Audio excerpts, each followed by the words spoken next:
మేము రైతు బంధు పథకం గురించి ఒక విషయం ఈ గౌరవ సభ ముందు ఉంచదలుచుకున్నాం. రైతు బంధు యొక్క ముఖ్య ఉద్దేశం రైతుకు పెట్టుబడి సాయం అందించడమేనని గత ప్రభుత్వం ఈ పథకాన్ని ప్రారంభించింది. రైతుకు సాయం అందించడం అనేది ప్రశంసించదగిన విషయమే అయినా ఈ పథకం పేరుతో అసలు రైతుల కన్నా పెట్టుబడిదారులు మరియు అనర్హులే ఎక్కువ లాభం పొందారని చెప్పడానికి ఎంతో చింతిస్తున్నాం.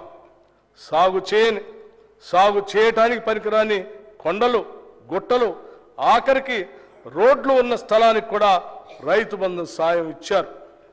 పెట్టుబడిదారులు, బడా రియల్ ఎస్టేట్ కంపెనీలు కొనిపెట్టుకున్న వేలాది ఎకరాలకు కూడా రైతు బంధు సాయం అందింది.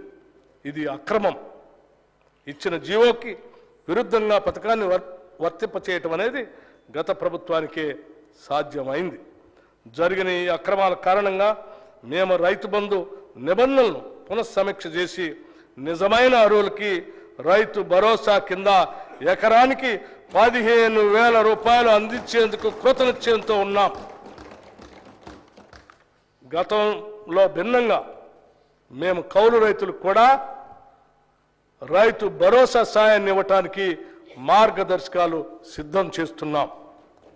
అదేవిధంగా ప్రధానమంత్రి ఫసల్ బీమా యోజన కార్యక్రమాన్ని ఆధారంగా చేసుకొని రాష్ట్రంలో పంటల బీమా పథకాన్ని పటిష్టంగా అమలు చేయబోతున్నాం.